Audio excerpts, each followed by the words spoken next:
Ó, então, esse slide aqui é só para mostrar para você, ó, aquela história. Se eu tenho um custo, ele é direto, ele é indireto ou direto. Se ele é indireto, rateio para os produtos. Se eu falo de custo, é isso que eu quero que vocês entendam. É extremamente importante entender o conceito de custo ou despesa.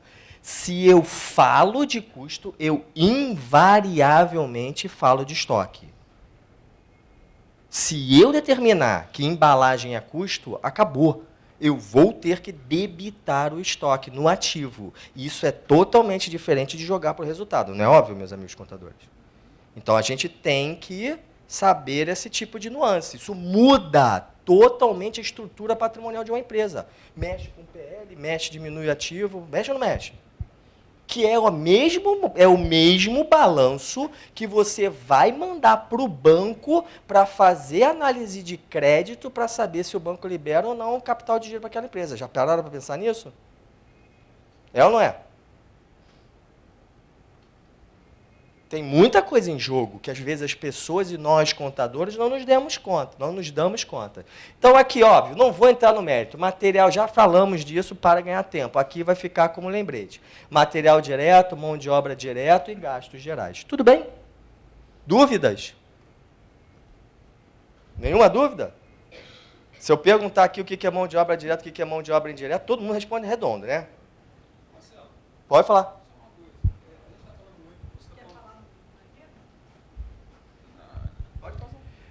Você está falando muito indústria. E aí a gente compor estoque, o valor de estoque, indústria, utilizando custo, seja ele indireto, direto, ok. E aí você passa para comércio e diz que com relação ao comércio a coisa é mais simplória. Quer dizer, o termo não é simplório, mas é mais simples, porém, se eu trouxer para você e falar assim, ó, eu tenho um mini mercado onde eu tenho 3.000 itens e dentro daquele custo de mercadoria, ou dentro do meu estoque, eu vou agregar o custo das mercadorias, eu vou agregar o custo da folha de pagamento, direta ou não? A lógica é, qual é a atividade? Qual é o processo? Se eu sou revenda de qualquer coisa, você tem que fazer a pergunta pelo conceitual. Olha só, eu volto lá atrás. Não dá para voltar lá para frente também, né, pessoal? Eu volto e pergunto para você, custo é tudo usado, todo gasto usado para o quê? Prestação, ou de um serviço, ou a produção.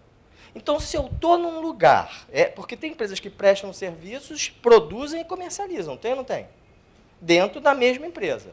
Se eu estou numa atividade que é só revenda, eu tenho custo de conversão? Eu tenho custo de mão de obra? Eu não tenho. O custo é de aquisição da matéria-prima. Esse segmento da empresa, o custo para a produção dela, que é a atividade revenda, é a mercadoria e todos os agregados, frete seguro, impostos não recuperáveis, né, variação cambial se for importado. Entendeu isso? Então, é um marco. É linha do tempo. Enquanto eu estou produzindo ou prestando serviço não acabado, o que eu tenho? Custo. No momento que aquele item ficou pronto, eu paro de gastar dinheiro, meus esforços não são mais com produção ou prestação de serviço. O meu foco é outro, é de vender, não é? De vender? Entendeu isso? Aí que eu começo a me perguntar, o que acontece daqui para frente? Entendeu? Então, quando eu falo no mercado, que você deu um exemplo, posso pegar o gancho? O mercado é revenda. Toda aquela mão de obra é esforço de produção? Toda aquela estrutura que as pessoas trabalham e a mercadoria está armazenada é esforço de produção? Não. É esforço de quê? De venda. Então, o comércio é mais simples porque ele, regra geral, ele se resume a me diz o que custa para ter a mercadoria disponível para venda, tá bom? E isso é o custo. Agora, no momento em que ela está disponível para você, você não vai mais fazer esforços, gastos, gestão, administração para ter a mercadoria, mas sim para não tê-la. Não é óbvio isso? E aí você entra no conceitual. Despesa é todo gasto que você tem, que você canalizou na tentativa de obter a receita, não na produção. Entendeu isso? Você tem que usar esse marco, porque é óbvio, de vez em quando você vai ficar numa dúvida. Pô, isso eu estou fazendo para produzir ou para comprar, ou estou fazendo isso para gerenciar, administrar a empresa? Vai ter, não é tão simples, tá bom? Vai ter.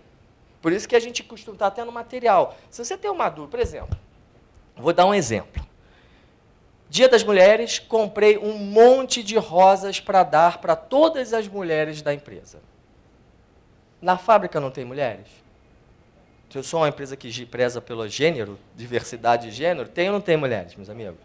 O administrativo não tem vendas? Aí, pelo que eu expliquei, vocês falariam assim, caramba, vou ter que pegar a nota fiscal da floricultura, pegar aqueles 5 mil reais, tantas mulheres na fábrica, tantas mulheres no administrativo. Certo ou errado, pessoal? Não é óbvio isso? No limite, você até poderia dizer que o princípio é esse. Mas pare e pensa, aí vem a pergunta. Olha, eu respondo isso não pela regra contábil, porque não existe certo ou errado. Eu respondo pelo seguinte, caramba, a decisão de ter comprado uma rosa para todas as nossas mulheres, que merecem muito mais do que isso, não é muito mais uma política de RH, uma política de benefício, do que um esforço para produzir? É ou não é, pessoal? Não é? Igual a festa de confraternização de final do ano. Não é preto no branco, mas eu preciso buscar qual foi a intenção, qual foi a decisão que o gestor teve. Entendeu isso? Eu tenho que olhar mais do que a norma contábil, eu tenho que olhar para o negócio da empresa. E aí a contabilidade fica legal, aí a contabilidade se materializa.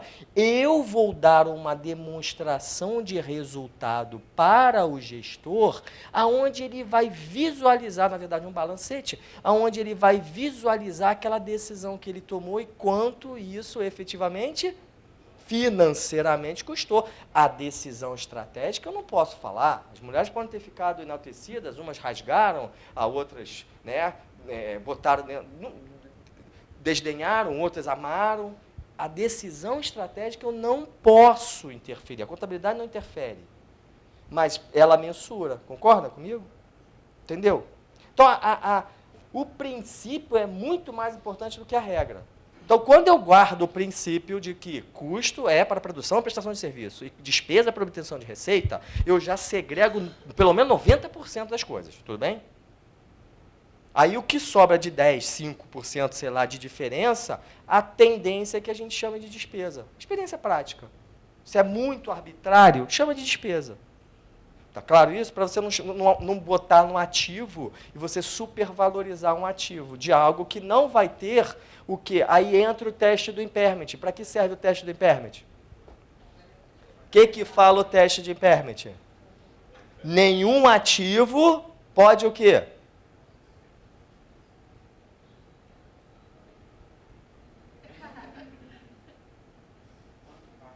Pode estar divulgado no balanço. Qual é o sonho de todo ativo? CPC 00, hein? Vocês contadores, nós contadores, temos que ter o CPC 00 tão guardado quanto nós deveríamos ter a Constituição. O CPC 00 é o que explica por que algo é digno de ser debitado no ativo, ser creditado no passivo, creditado na receita e debitado na despesa, tá bom? Não sou eu, nem foi o IFR, não foi. Foi o CPC 00 que disse o que é um ativo, o reconhecimento, o que é um passivo, o que é o reconhecimento, o que é digno de estar ou no lado direito ou no lado esquerdo de qualquer balanço. Em receitas e despesas, numa demonstração de resultados. Alguém já tinha falado isso para vocês algum dia, gente? É leitura obrigatória. Porque aí você me responderia isso. Qual é o sonho de todo ativo? Por que eu compro um ativo?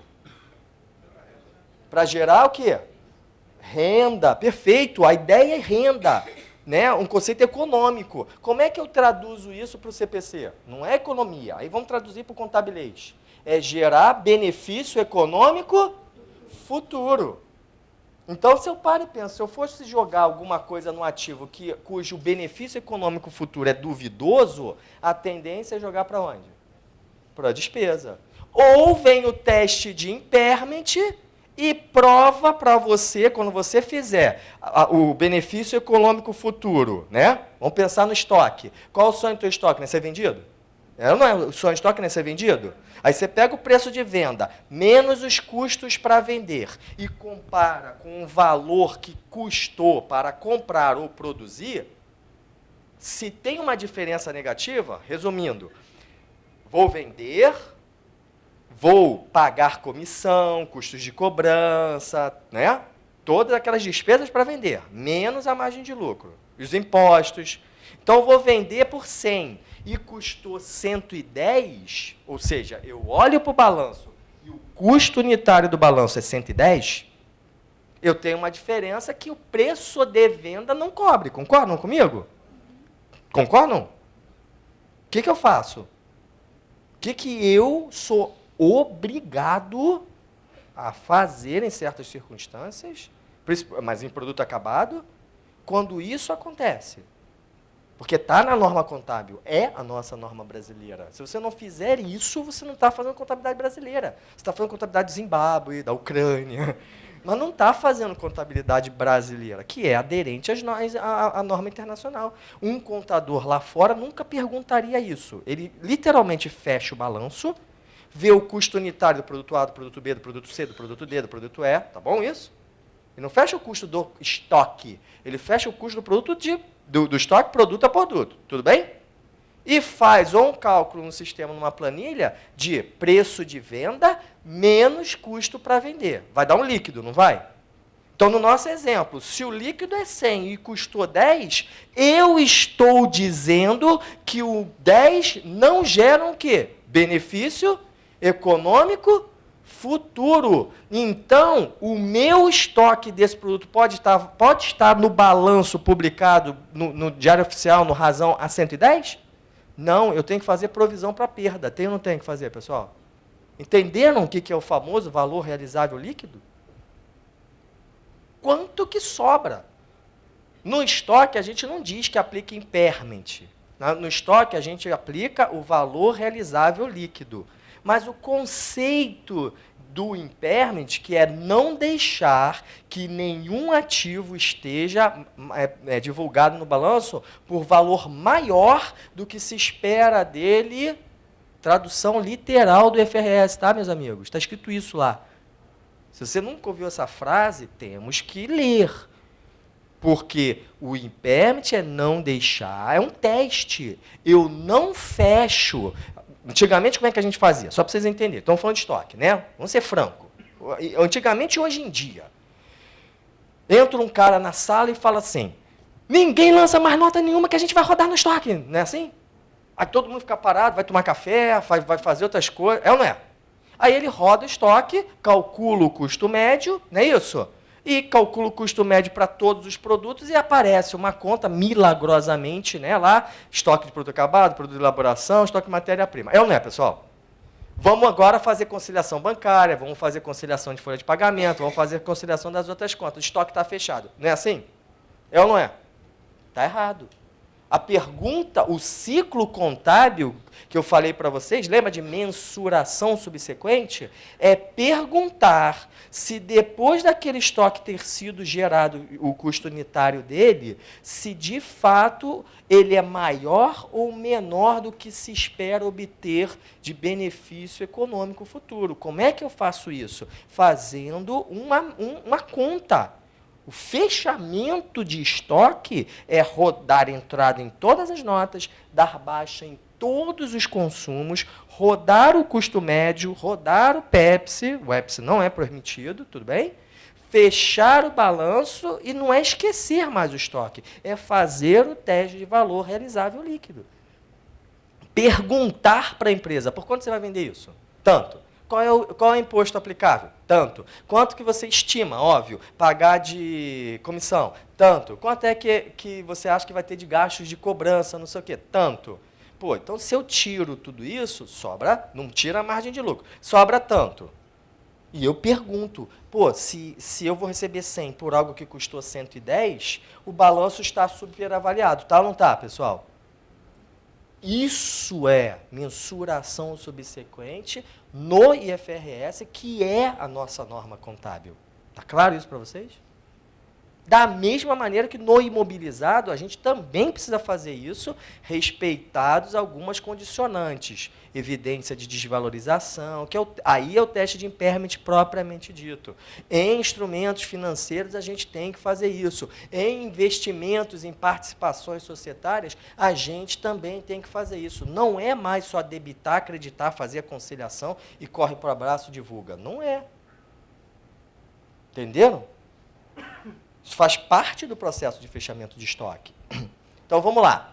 Material indireto, definição dos CIFs, outros custos de estoques. Então, o que não são custos? Desperdício de material, custos de armazenamento, exceto se ligado a uma etapa do processo produtivo. Então, vou dar um exemplo. Eu sou uma empresa de bicicleta. Em Brasília, desculpa, em Goiânia. Aí eu vou levar as bicicletas para Goiânia para ser vendidas numa representação. Vou ter frete, não vou ter frete? Esse frete é custo ou é despesa? Estoque é custo ou é despesa? Entenderam o que está o negócio? Eu sou uma fábrica de bicicleta, vou pegar as bicicletas do meu armazém, vou levar para um outro armazém meu, que dali vai ser ou direto ou indiretamente vendido para uma representação. Vou ter gasto ou não vou ter gasto de transporte, pessoal? Fato. Ninguém precisa, né? É a realidade se impondo. Aí, como é que eu converto isso à realidade à luz da teoria e da norma? Esse custo foi para quê? Respondendo a sua pergunta. Aproveitando a tua pergunta. Foi excelente a tua pergunta. Eu sou uma fábrica de bicicleta. A bicicleta já não está pronta? Tá ou não está? Qualquer coisa que eu faça dali para frente, armazenar, embelezar, acondicionar, concordam comigo? É um esforço de quê? De produção? Não, é um esforço de venda. Então, esse traslado, que aí a galera aqui, que está mais acostumada que eu, tem que gerar nota fiscal de ICMS, né? Como é que fala? Circulação, né? Simples remessa, tem ou não tem que fazer? Tem que fazer, às vezes, dependendo do item, default, diferencial de alíquota. Tem ou não tem, pessoal? Tem uma burocracia imensa, mas cujo princípio da contábil é relativamente mais tranquilo. É ou não é verdade? Esse gasto... Teu nome? Bento. Percebe que eu não expliquei isso porque eu sei a norma. Eu expliquei isso porque eu sei o que eu estou fazendo. Entendeu a diferença? Quando o contador sabe o que a empresa está fazendo, aí ele olha para a norma e diz, pô, isso é custo, isso é despesa, isso é ativo, isso é passivo, isso é imobilizado, isso é estoque, entenderam? Vocês têm que parar mesmo, é uma recomendação que eu dou para vocês, tá? Vocês têm que parar com aquele ensino clássico de contabilidade de perguntar o que a norma diz. A norma não diz nada. A pergunta é o que a empresa está fazendo, aí a norma se manifesta. Entendeu isso? Porque eu posso estar com frete de despesa, eu posso estar com frete de compra. Concordam comigo? Eu posso estar com um transporte cujo gasto vai ser uma despesa e posso estar com um transporte cujo gasto vai ser um custo. Entenderam isso? Se eu não souber a intenção da empresa, o que a empresa está gerenciando, essa é a beleza do IFRS. Ele força a todo mundo, os administradores, os contadores, os gestores, a refletir nas demonstrações financeiras as decisões, e não a norma simplesmente pura, entendeu? E aí, quando eu aprendo isso, fica mais fácil entender, fica mais fácil atender, meus amigos, os anseios do contador lá fora. Contador não está peso de ouro hoje na sociedade, nossa profissão está em alta, porque as empresas não estão precisando de pessoas que entendam de norma. Que eu posso estudar todas as 5.000 páginas e ficar e decorar, como eu já sei várias. Já li todos os CPCs, todos os CPCs, todos os OCPCs, eu já sei, com maior ou menor grau. O que a empresa quer é que você pegue isso e converta para os negócios dela à luz da norma. Entende? Viu como é diferente? Se você se prepara para isso, você está preparado para o mercado de trabalho, principalmente para as melhores empresas, as mais complexas. Então, ó, gastos de administração, não precisa nem dizer, custos de comercialização e despesa de juros.